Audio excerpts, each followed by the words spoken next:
Hello students, AS level chemistry. Chapter is atomic structure. Lecture number 13. आज के lecture में हम बहुत इंपॉर्टेंट क्वेश्चन डिस्कस करने जा रहे हैं about atomic structure and about ionization energy. तो सबसे पहला क्वेश्चन जो हम डिस्कस करेंगे it is about how to sketch, how to plot a graph for ionization energy values versus number of electrons removed for a given element. यहाँ पे हम जो एलिमेंट कंसिडर करने लगे हैं, जो एलिमेंट हम जिसकी बेस पे ग्राफ स्केच करेंगे, इट इज़ सोडियम.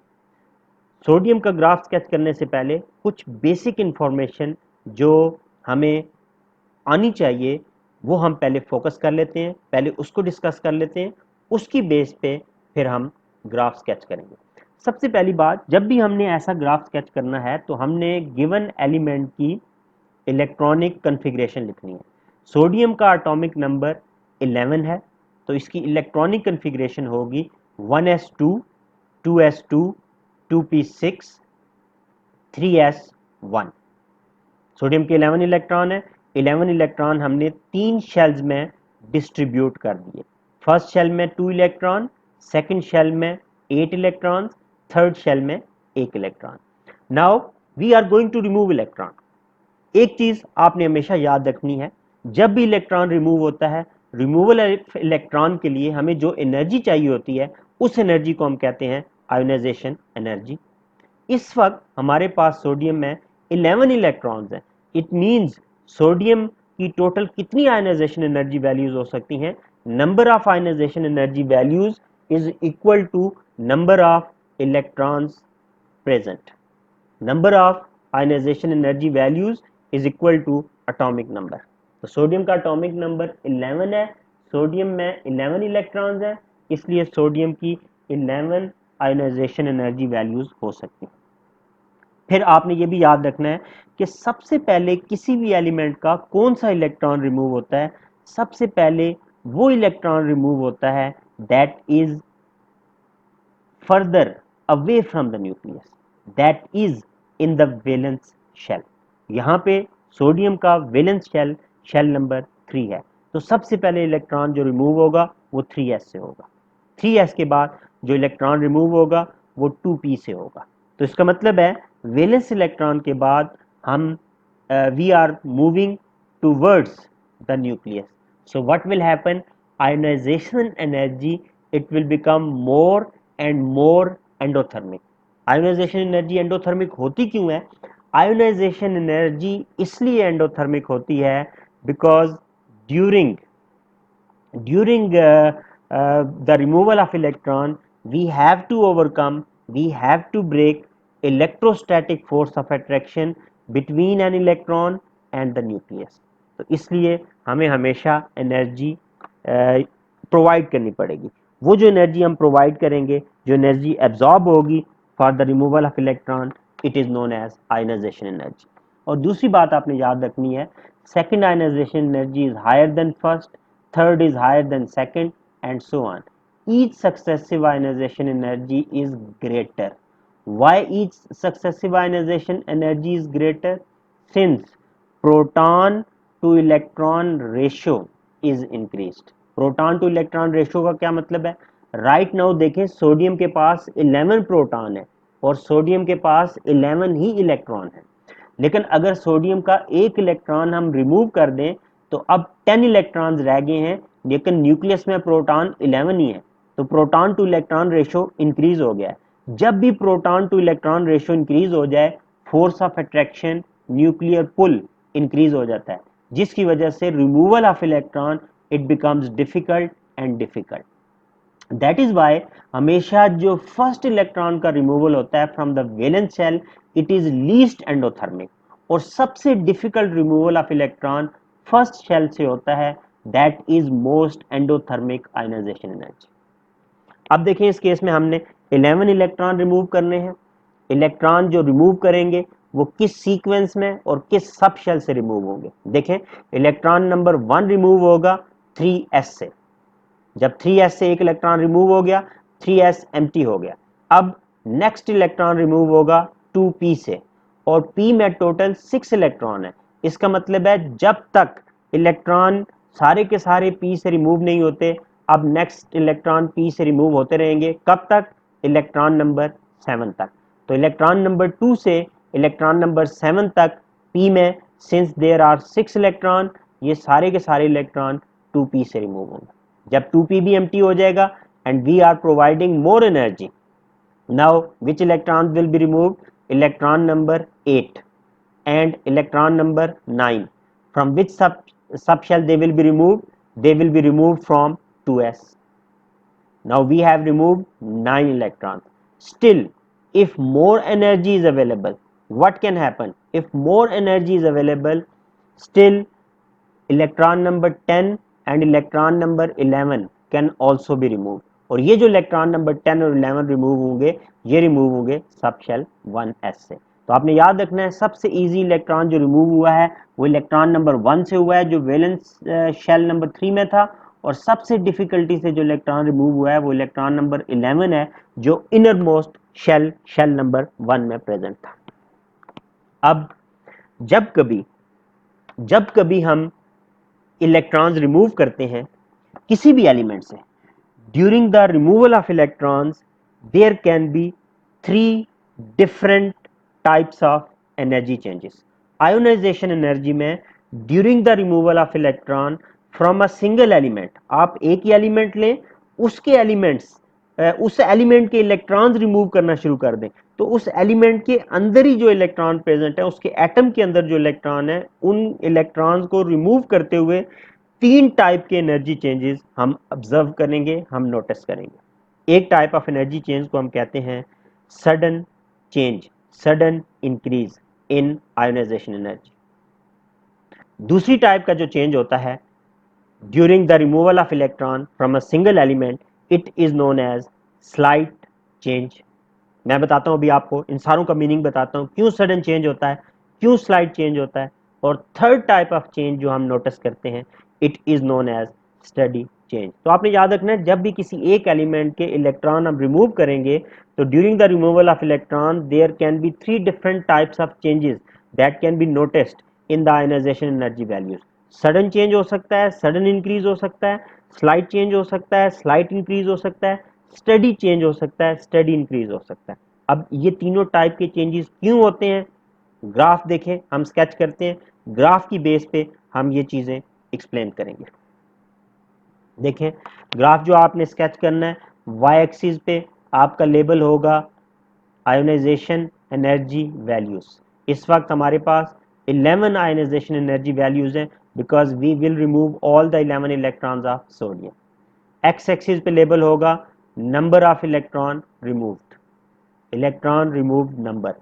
और आपको आइडिया हो गया है हमने 11 इलेक्ट्रॉन रिमूव किए हैं, तो हमारे पास 11 इलेक्ट्रॉन नंबर 1 से इलेक्ट्रॉन नंबर 11 हम लेबल कर सकते हैं एक्स एक्सिस पे। तो ये हमारे 11 इलेक्ट्रॉन रिमूव होंगे 1 बाय 1। इलेक्ट्रॉन नंबर 1 रिमूव होगा 3s से, इलेक्ट्रॉन नंबर 11 रिमूव होगा 1s से।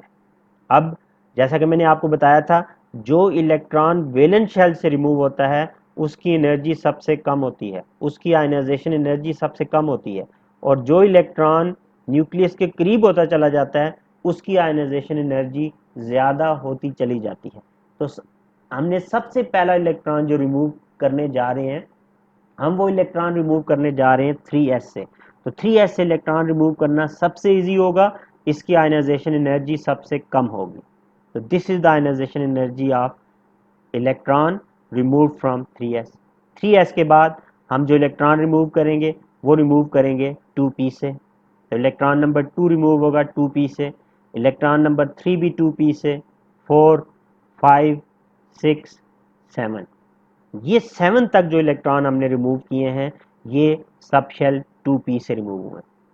इलेक्ट्रॉन नंबर 7 के बाद जब हम further amount of energy provide करेंगे तो इलेक्ट्रॉन नंबर 8 रिमूव होगा, और इलेक्ट्रॉन नंबर 8 और 9 रिमूव होंगे 2s से। 2s के बाद अगर further amount of energy available हुई तो इलेक्ट्रॉन नंबर 10 और 11 भी रिमूव हो जाएंगे, और इलेक्ट्रॉन नंबर 10 और 11 रिमूव होंगे the sub shell 1s that is closest to the nucleus. अब अगर आप इन सारे पॉइंट्स को कनेक्ट कर दें तो देखें जो आपका ग्राफ की शेप बनेगी, this is the shape of the graph. अब हमने इस ग्राफ की बेस पे आइडेंटिफाई करना है कि कहाँ पे सडन चेंज हुई है and what is it's reason, कहाँ पे स्लाइड चेंज हुई है, व्हाट इज इट्स रीज़न। आप चेंज आइडेंटिफाई कर लेंगे तो आपको उसकी रीज़न समझ आ जाएगी। बहुत सिंपल है। देखिए मैं आपको फर्स्ट चीज़ एक्सप्लेन करने जा रहा हूँ। अगर आप इस चीज़ को नोटिस करें, this is which type of change, जी बिल्कुल सही, this is first type of change, this is sudden change, this is sudden increase. अब सडन इंक्रीज क्यों आई है, आप जरा देखें, हमने जो टेबल बनाया हुआ है इलेक्ट्रॉन नंबर वर्सेस सबशेल, हमने जो पहला इलेक्ट्रॉन रिमूव किया वो 3s से रिमूव किया, तो ये जो पहला इलेक्ट्रॉन रिमूव हुआ हमारा वो 3s से हुआ। इलेक्ट्रॉन नंबर 2 से लेकर इलेक्ट्रॉन नंबर 9 तक जो रिमूव हुए वो हमारे 2p और 2s से रिमूव हुए, और इलेक्ट्रॉन नंबर 10 और 11 जो रिमूव हुए वो हमारे 1s से रिमूव हुए। तो अब हुआ क्या है, जो डिफरेंस आप नोटिस अगर करें, फर्स्ट इलेक्ट्रॉन जब आपने रिमूव किया तो फर्स्ट इलेक्ट्रॉन रिमूव हुआ 3s से, 3s is shell number 3। Shell number 3 के बाद जब हमने इलेक्ट्रॉन नंबर 2 रिमूव किया तो शेल नंबर 3 से हम एंटर हो गए शेल नंबर 2 में, और शेल नंबर 2 कंप्लीटली फिल्ड है। जब भी कोई शेल कंप्लीटली फिल्ड होता है, it is very difficult to remove electron from a completely filled stable shell. तो इसलिए आयनाइजेशन एनर्जी सडनली इंक्रीज हो गई, सडनली चेंज होगी। तो ये जो सडन चेंज है इसका मतलब है हमेशा सडन चेंज वहां होगा where there is where there is change of shell. तो सडन चेंज जब कभी भी आप कहीं देखें, आपने हमेशा याद रखना है सडन चेंज क्यों आया है आयनाइजेशन एनर्जी में। सडन चेंज आएगा whenever there is change of shell. तो ये हमारा सडन चेंज आ गया। अब देखें जो इलेक्ट्रॉन नंबर 2 to 7 चेंज आया है, this is which type of change, this is not sudden change, this is not even slight change, the values, the ionization values, energy values are changing steadily.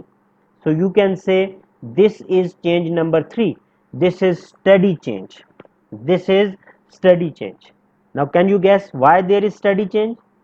जी बिल्कुल सही। इस case में क्या हुआ है, ये जो 6 इलेक्ट्रॉन्स हैं ये रिमूव हुए हैं 2p से, और 2p एक ही सब शेल है।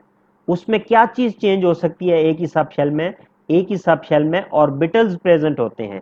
तो जब कभी स्टेडी चेंज हो, स्टेडी चेंज का मतलब है कि हमेशा electrons are removed from orbitals of the same सब शेल। तो steady change means orbitals are changed, सब शेल चेंज नहीं हो रहा, सब शेल वही है, उसके अंदर ऑर्बिटल चेंज होंगे, तो steadily ionization energy value increase होती चली जाएगी। इसके मुकाबले में जब हम अगर देखें इलेक्ट्रॉन नंबर 7 to 8 जो हमें चेंज मिला है, this can be known as slight change. ये जो स्लाइड चेंज हुआ है, अब आप देख सकते हैं 7 to 8 क्या प्रॉब्लम हुई है। इलेक्ट्रॉन नंबर 7 रिमूव हुआ था सब शेल 2p से, इलेक्ट्रॉन नंबर 8 रिमूव हुआ है सब शेल 2s से। तो शेल तो चेंज नहीं हुआ, शेल चेंज नहीं हुआ, लेकिन यहाँ पे शेल के अंदर सब शेल चेंज हो गया।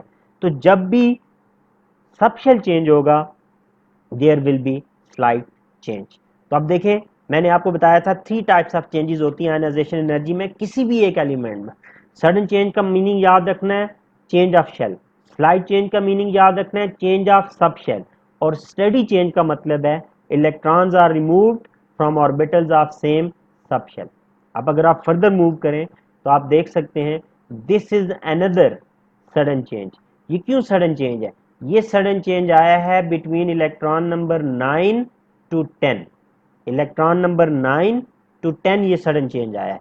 तो ये 9 to 10 में क्या हुआ है, इलेक्ट्रॉन नंबर 9 हमने रिमूव किया था 2s से, और इलेक्ट्रॉन नंबर 10 रिमूव हुआ है 1s से। तो अगेन क्या चीज़ हो गई है, again there is change of shell. और इसके मुकाबले में अगर आप इलेक्ट्रॉन नंबर 8 और 9 को देखें तो यहाँ पे स्टडी चेंज आया है, क्योंकि एक ही सब शेल के ऑर्बिटल से इलेक्ट्रॉन रिमूव किए हैं हमने, और यही चीज़ हम नोटिस कर सकते हैं फॉर इलेक्ट्रॉन नंबर 10 and 11। तो अब ये जो ग्राफ आपके सामने है, ऐसा ग्राफ कभी भी आपके सामने दिया हो तो आपने याद रखना है उसमें तीन टाइप ऑफ चेंजेस हो सकते हैं एनर्जी के। एक चेंज हो सकता है sudden change, that means change of shell. दूसरा चेंज हो सकता है slide change, that means change of sub shell. और तीसरा चेंज हो सकता है steady change, that means electrons are removed from orbitals of same सब शेल। अब देखें, ये एक इंफॉर्मेशन हो गई जो आपने तीन types of energy changes notice की। इससे भी ज़्यादा इंपॉर्टेंट इंफॉर्मेशन जिससे बहुत सारे क्वेश्चंस आपसे पूछे जाते हैं आपके एग्जाम्स में, वो इंफॉर्मेशन ये है कि हमारे लिए इन सब में से सबसे ज़्यादा इंपॉर्टेंट चेंज कौन सी है? First sudden change. देखिए कितने सडन चेंजेस हैं? दो। तो दो सडन चेंज इसलिए हुए क्योंकि तीन शेल थे। अगर चार शेल्स होते तो तीन सडन चेंजेस होते। तो यहाँ पे तीन शेल थे, दो सडन चेंज हुई। लेकिन हमारे लिए हमेशा first sudden change it is most important. आपको कभी भी किसी भी एलिमेंट का ये ग्राफ गिवन हो, आपने फर्स्ट सडन चेंज को फोकस करना है। फर्स्ट सडन चेंज को आपने माइंड में रखना है। Why? First sudden change is very important. Why it is important? because number of electrons removed before first sudden change they are always equal to valence electron, और जो आपके valence electron होते हैं that is equal to group number. तो ये हमारे लिए बहुत ज़्यादा काम की इंफॉर्मेशन है। इस पे बहुत सारे क्वेश्चंस आपके पेपर्स में आते हैं। आपने ये बात याद रखनी है, number of electrons removed before first sudden change. इस केस में आप देखें फर्स्ट सडन चेंज से पहले कितने इलेक्ट्रॉन रिमूव हुए हैं? वन।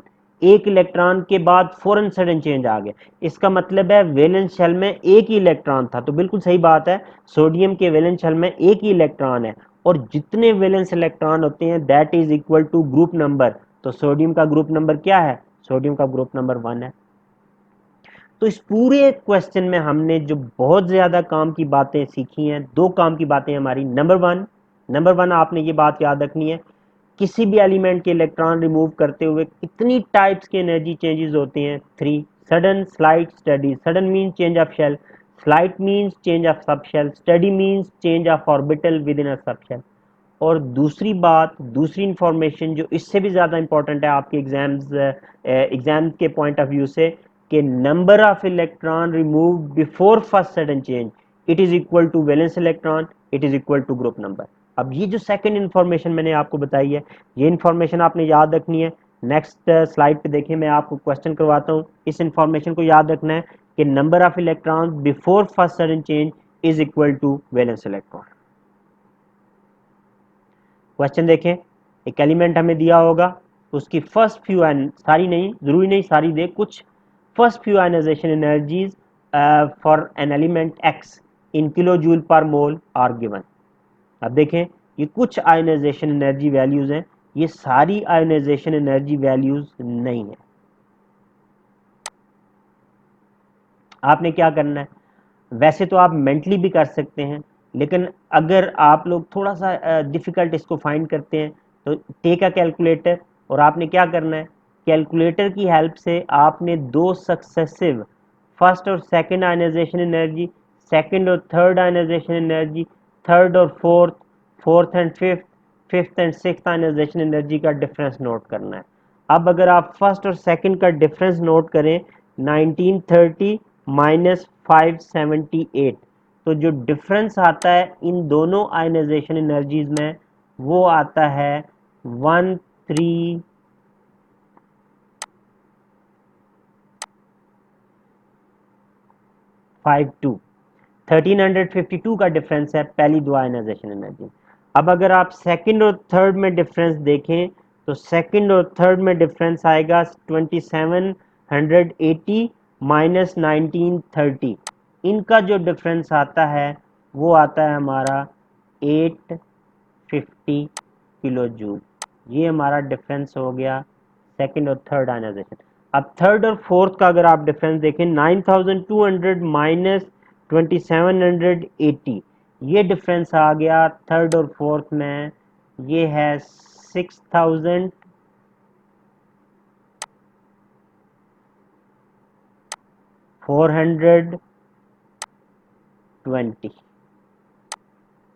ओके, लाइकवाइज आप फाइंड कर सकते हैं ionization energy between fourth and fifth. Fourth and fifth का डिफरेंस आ जाएगा 11,280 माइनस 9,200, ये आ जाएगा 2080, 2080। और फिफ्थ एंड सिक्स का जो डिफरेंस आ जाएगा वो हो जाएगा 14,500 माइनस 11,280, ये आ जाएगा 3,220। अब आपने क्या करना है, अब आपने देखना है where there is first sudden change, where there is first sudden increase. तो फर्स्ट सडन इंक्रीज कौन सा है, 1352 नहीं, 850 नहीं, 6420 is the first sudden change. ये फर्स्ट सडन चेंज जहां पे आया है उससे पहले कितने इलेक्ट्रॉन रिमूव हुए, उससे पहले आप देख सकते हैं 3 इलेक्ट्रॉन रिमूव हुए। इसका मतलब है हमारा ये जो गिवन एलिमेंट x है it belongs to which group number, तो आप कह सकते हैं this element it belongs to group number 3। और आप इसकी रीजन भी दे सकते हैं why this element belongs to group number 3, because its valence shell has 3 electron, first sudden change has taken place after the removal of 3 electron। तो ये explanation आप लिख सकते हैं 1 मार्क के लिए, लेकिन अगर एमसीक्यू में क्वेश्चन हो तो सिंपली आप कहेंगे ग्रुप नंबर 3। और अगर आपका पेपर 2 में ये क्वेश्चन आए तो आप लिख सकते हैं that this element belongs to group number 3, its valence shell has 3 electron because first sudden change has taken place after the removal of 3 electron. अब इसी की बेस पे आपको ग्रुप नंबर का पता चल गया। आपको एक और क्वेश्चन कह सकता है, ये इंफॉर्मेशन गिवन हो और आपको कहे what will be the formula of oxide of element x. Oxide के अलावा किसी भी और एलिमेंट से रिएक्शन करवा दे, क्लोराइड के लिए कह सकता है, एक ही बात है। आपको सिर्फ ये वैलेंस शेल से ये इंफॉर्मेशन आपको आ गई है कि वैलेंस शेल में कितने इलेक्ट्रॉन है, नंबर ऑफ इलेक्ट्रॉन से आप वैलेंसी फाइंड कर सकते हैं। जैसे इस वक्त एक्स के वैलेंस शेल में 3 इलेक्ट्रॉन है, अगर हम इलेक्ट्रॉन डिस्ट्रीब्यूट करें तो what you can see there are 3 unpaired valence electron, number of unpaired valence electron it is always equal to valency. तो एक्स की क्या वैलेंसी हो गई, एक्स की वैलेंसी 3 हो गई। तो अगर एक्स की वैलेंसी 3 है और ऑक्सीजन ग्रुप नंबर 6 का है, ऑक्सीजन की वैलेंसी 2 होती है, तो हम फार्मूला ऑफ ऑक्साइड अब बना सकते हैं। एक्स की वैलेंसी 3 हो गई, ऑक्सीजन ग्रुप नंबर 6 का वैलेंसी 2 हो गई, क्रॉस दीज वैलेंसीज क्या आंसर आ जाएगा आपके सामने, आंसर आ जाएगा X2O3 is the formula of oxide. और अगर आपने ऑक्साइड के बजाय क्लोराइड का फार्मूला निकालना है, एक्स की वैलेंसी 3 है, क्लोरीन ग्रुप 7 में होता है, ग्रुप 7 की वैलेंसी 1 होती है, तो फार्मूला क्या बनेगा XCl3। तो ये आपने फार्मूला बना लिया again based on the information given in the question. आपको ये भी कहा जा सकता है write down electronic configuration for the valence shell, for the valence shell of element X. आपसे सिर्फ वैलेंस शेल की इलेक्ट्रॉनिक कन्फिग्रेशन लिखने को कह सकता है। वैलेंस शेल की इलेक्ट्रॉनिक कन्फिग्रेशन क्यों लिखने को कह सकता है, क्योंकि हमें पता चल गया है वैलेंस शेल में कितने इलेक्ट्रॉन है, वैलेंस शेल में 3 इलेक्ट्रॉन है और हर शेल जो है वो किस सब शेल से स्टार्ट होता है, सब शेल एस से। आपने सबसे पहले एस सब शेल लेना है, एस में 2 इलेक्ट्रॉन प्लेस करने हैं, अगर उसके बाद भी इलेक्ट्रॉन बच गए तो फिर आपने पी में चले जाना है। तो अब अगर हम इलेक्ट्रॉनिक कन्फिग्रेशन लिखें for the valence shell of element X, तो हम कह सकते हैं इलेक्ट्रॉनिक कन्फिग्रेशन क्या होगी, इलेक्ट्रॉनिक कन्फिग्रेशन होगी S2P1, क्योंकि 3 इलेक्ट्रॉन थे। और आप लोगों को वैलेंस शेल का नहीं पता what is the valence shell number, तो आप सिंपली क्या करें, आप यहाँ पे प्रिंसिपल क्वांटम नंबर n लिख दें, ns2np1। आपने सिर्फ ये बताना है कि वैलेंस शेल की कन्फिग्रेशन क्या है, वैलेंस शेल का नंबर आपसे नहीं पूछा जाएगा। अब देखें ये 3 टिपिकल क्वेश्चंस हैं, ये पेपर 1 में या पेपर 2 में पूछे जाएं, आपने इसी बेस पे आंसर करना है कि आपने देखना है where there is first sudden change, उससे पहले जितने इलेक्ट्रॉन रिमूव हुए हैं वो आपके वैलेंस इलेक्ट्रॉन्स होंगे। देखें एक क्वेश्चन दे रहा हूँ, यही 3 क्वेश्चन हैं जो आपने आंसर करना है। ग्रुप नंबर क्या है, फॉर्मूला ऑफ ऑक्साइड और chloride and valence shell electronic configuration. Question है element M, first few ionization energies of element M are given. ये फर्स्ट फ्यू आयनाइजेशन एनर्जी हैं। कैलकुलेटर की हेल्प से आप डिफरेंस नोट कर लें, मैं आपको फिर वीडियो पॉज कर लें, मैं आपको आंसर बताता हूँ, आप चेक कर लें आपने करेक्ट किया है कि नहीं। ओके स्टूडेंट, अगर आपने कर लिया है कैलकुलेटर की हेल्प से, आपने डिफरेंस देखा हो, तो सबसे पहला जो फर्स्ट सडन चेंज आया है, it is after the removal of 4 electron. It means this element, it has how many valence electron? 4. So this element belongs to which group? This element belongs to group number 4 because its valence shell has 4 electron, since first sudden change has taken place after the removal of 4 electron. तो अब आपने इसकी valency देख लेनी है। Valency क्या हो जाएगी इसकी, ग्रुप 4 का है, 4 वैलेंसी होगी। ऑक्सीजन की क्या वैलेंसी होती है, 2, तो क्या फॉर्मूला बनेगा, M2O4। M2O4 M2O4 को सिंप्लीफाई आप कर सकते हैं, तो सिंप्लीफाई करके हमेशा फॉर्मूला क्या, जब भी वैलेंसी में कुछ कॉमन ले सकते हूँ, हम कॉमन लेते हैं, तो क्या फॉर्मूला बनेगा यहाँ पे, MO2। MO2 is the formula of oxide. और अगर आपने क्लोराइड का फॉर्मूला बनाना है तो MCl4, क्लोराइड का फॉर्मूला बन गया। एक और क्वेश्चन अटेम्प्ट करें, देखें आपके MCQ पेपर में ऐसा क्वेश्चन आ जाता है। एलिमेंट गिवन है X, first few ionization energy of element X are given, and based on these numerical values of ionization energy, you have been given 4 options. आपने ये चूज करना है, what is the formula of chloride of element X। ये 4 options हैं आपके सामने, आपने pick करना है विच ऑप्शन इज करेक्ट।